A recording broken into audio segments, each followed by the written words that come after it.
Safety in the air begins with quality maintenance on the ground. This is the motto of the Aircraft Mechanics Fraternal Association. AMFA is a union of craft professionals dedicated to representing its members who are on the front line of air safety.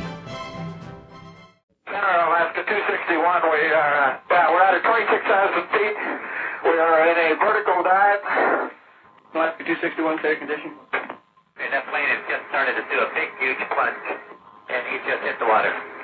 They begin in a matter of hours. Federal hearings into the crash of Alaska Airlines Flight 261. 88 people died when the plane plunged into the Pacific last January off the coast of California. Does the crash of Alaska Flight 261 boil down to something as mundane as the grease used to lubricate the jack screw? For the mechanics who worked on the plane that crashed as Flight 261, the causes are bigger than a single failure.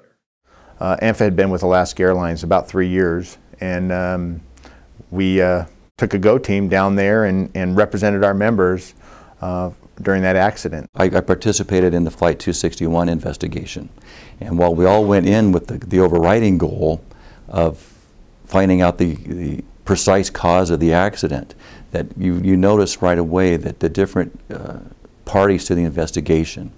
And so you need to make sure that you have the mechanics union participating in that investigation to ensure that we're not getting undue blame. You know, there are other reasons that cause accidents to happen. Accidents are not a single event. It's usually multiple events that cause the accident.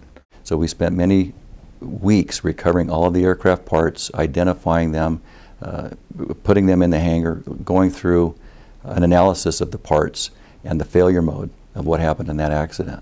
And in that accident, there were several factors identified that led to the ultimate failure of the jack screw and gimbal nut components.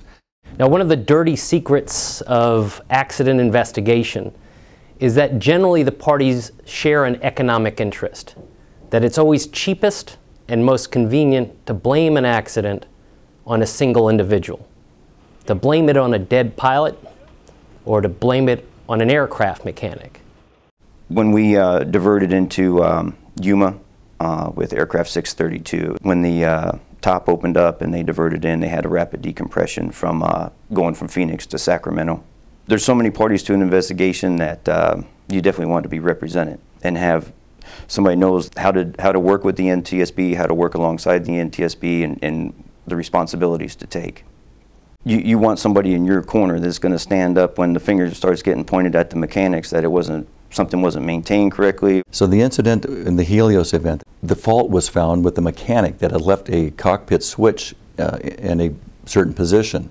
Even though the pilot pre-flight checklist requires that the pilot check that switch and move it into the appropriate position, they still came back and tried to place blame, or did place blame, on a mechanic who had left it in a different position.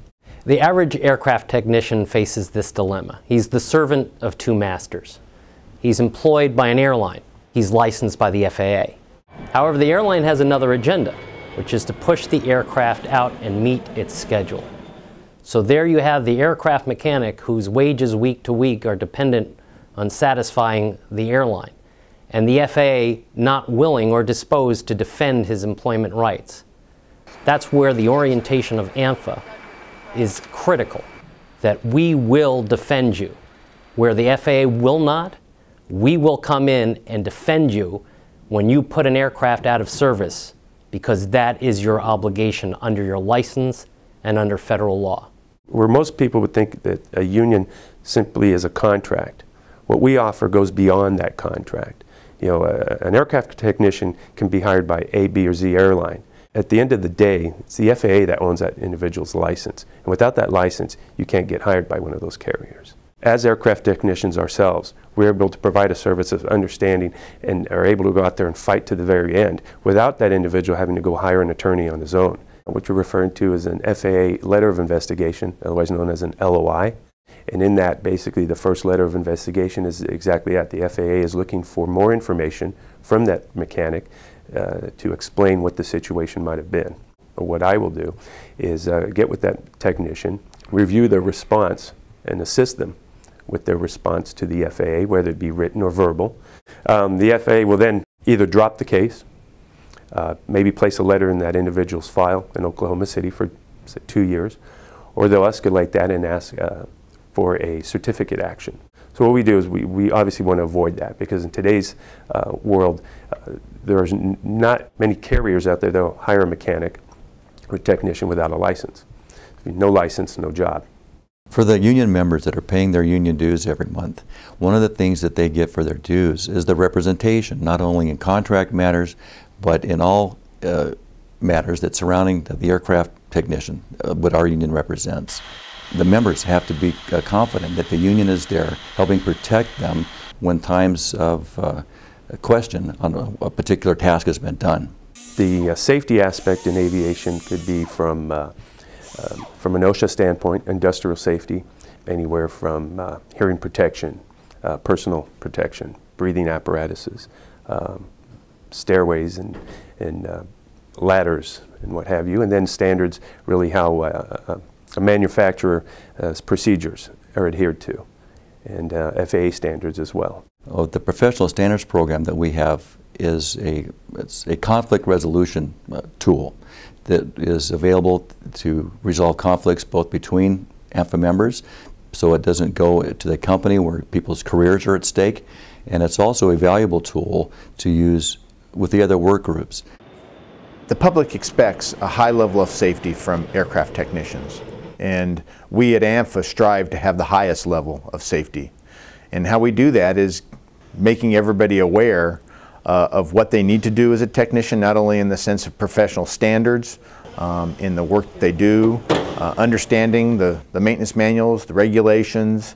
AMFA has an FAA fine protection program, so that if our members receive a letter of investigation, and after they've gone through the response to that, had meetings with the FAA, that AMFA will provide $500 of fine coverage for that mechanic. The critical role that AMFA plays, that the manufacturer of the aircraft does not play, the manufacturer of the engine doesn't play, and that the carrier doesn't play, is that they will defend that individual so that inappropriate conclusions aren't drawn. For example, in the Alaska 261 matter, it could have come out a different way with individual mechanics being blamed for omissions. Instead, AMFA was there to demonstrate that there were broader protocols that needed to be changed. AMFA was the only entity there that had an interest in saying it was not the individual mechanic's fault.